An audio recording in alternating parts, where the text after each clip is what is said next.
তো so guys good morning. হ্যাঁ, তোমরা তো জানো আমাদের পাশে কত ঠান্ডা পড়েছে। তো এই ঠান্ডার মধ্যে রোডে বসে বসে আমি তখনই ভাবলাম আমি তো আবার 3 দিন দাঁত মাজা, তো দাঁত মাজার জন্য ঝটপট করে ব্রাশটাকে নিয়ে দাঁতের মধ্যে প্রবেশ করে দিলাম। প্রায় পচা দাঁতগুলো চকচকে করার জন্য আমি বসে পড়লাম। আরে দাঁত খারাপও ভালো হতো দেখলাম, আপনি রুটি দাঁত খাওয়া শুরু করলাম। আরে সেটালে বড় ব্যাপার না, তো আমি তো আবার গরিব হয়ে গেছি। তো গরিবের জন্য টাকা দরকার, তো টাকার জন্য আমি আবার বেরিয়ে পড়লাম কাজ করার জন্য। হ্যাঁ, তো কানে হেডফোন গুঁজে আমি যাই কাজ করতে, আর তোমরা আমাকে আরে সেটা হলে বড় ব্যাপার না, তো বড় ব্যাপার হচ্ছে আমি গান শুনতে শুনতে কাজ করতে যাই। ও তুই হেলান দিবি আমার কোলে, আই সজনী চড়বি আমার।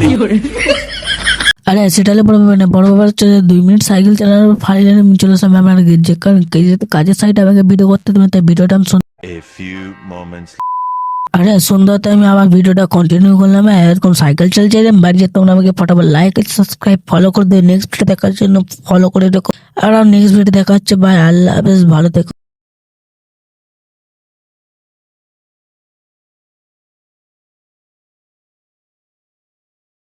চড়বি আমার হিরো সাইকেলে।